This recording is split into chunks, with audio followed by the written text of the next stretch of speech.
மதுரை மக்கள் பயன்படுறதுக்கு ஒரு திட்டம் வந்தீங்களா? இங்க இருக்காங்க காம்ரேட், இங்க பாருங்க, அதுல பாருங்க மத்திய மாநில அரசு இருக்கிறாங்க. மாநில அரசை பத்தி மாநில அரசு செய்யாத குறைகளை நீ சுட்டி காட்டுறாங்க, மத்திய அரசு போயிட்டாங்க. கம்யூனிஸ்டுக்காரனுடைய எத்தனை குணவு போர்க்குணம் எல்லாம் போயிருச்சு. இன்னைக்கு கம்யூனிஸ்ட் கழுத தேஞ்சு கட்டருமான கதையாக அந்த கட்சியில 1-2 பேர் பழைய காம்ரேட்டுகள் தான் இருக்காங்க.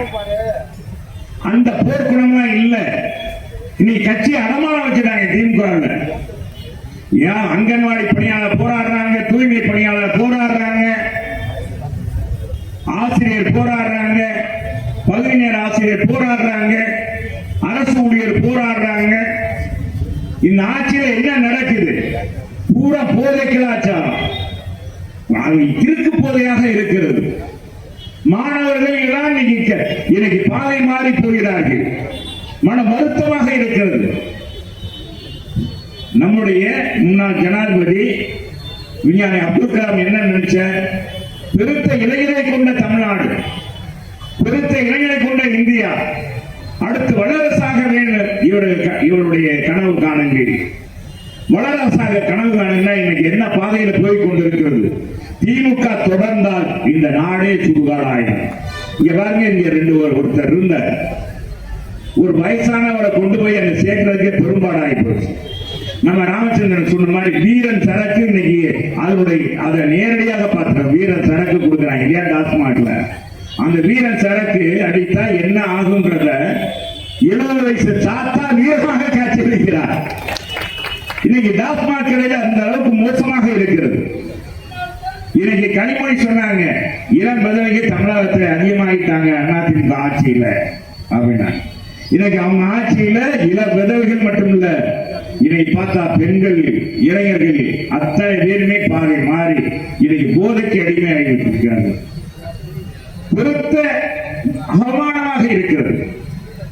இந்த ஆட்சி திமுக என்றைக்கு விரட்டப்படுகிறதோ அன்றைக்கு தான் தமிழகத்துக்கு விடிவு காலம் என்று மக்கள் நினைக்கிறார்கள். அதன் வழிதான் இன்னைக்கு புரட்சி தமிழருக்கு, எடப்பாடியாருக்கு எங்கு பார்த்தாலும் மக்கள் வெல்லும்.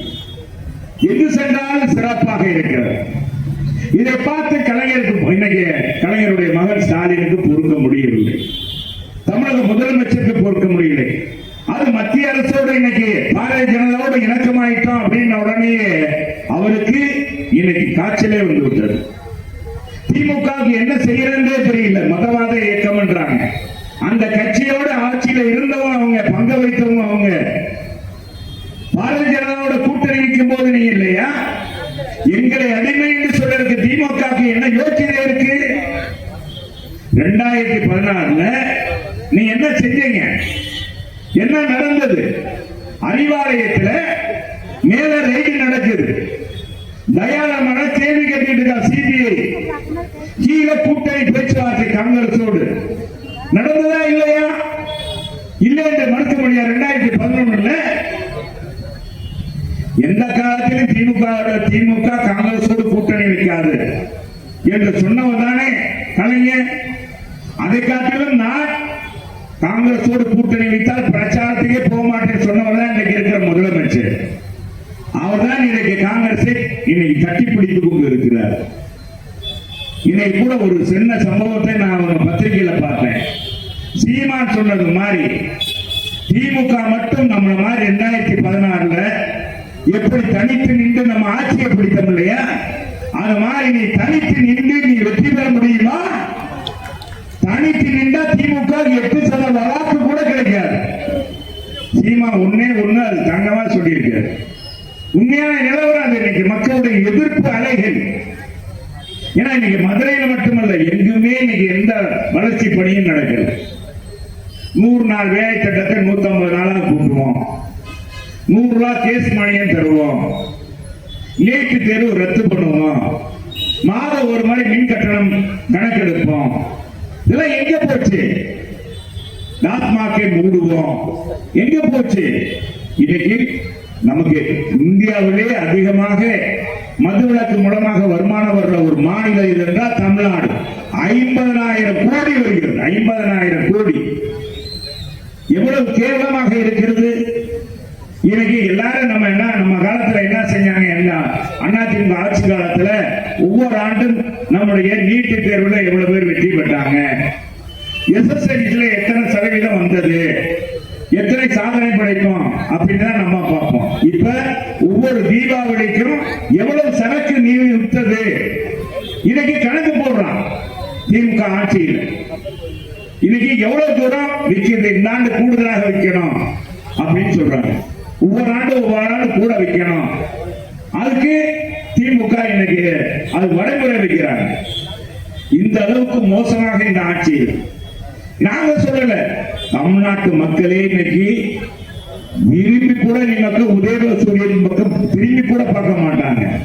ஒருவரோட புரட்சி நடக்க போகுது.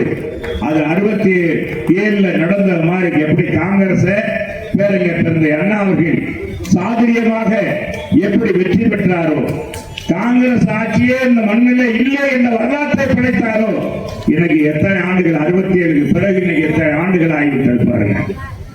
67 பிறகு காங்கிரஸ் ஆட்சிக்கு வரவே முடியவில்லை.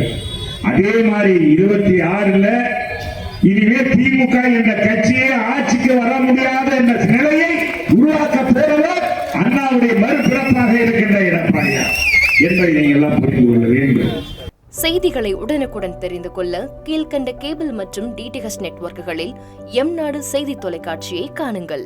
பாதகம் செய்பவரை கண்டால் நாம் பயம் கொள்ளலாகாது பாப்பா. மோதி மிதித்து விடு பாப்பா, அவர் முகத்தில் உமிழ்ந்து விடு பாப்பா. அண்மை செய்திகளை உடனுக்குடன் தெரிந்து கொள்ள இணைந்திருங்கள் எம்நாடு தொலைக்காட்சியுடன்.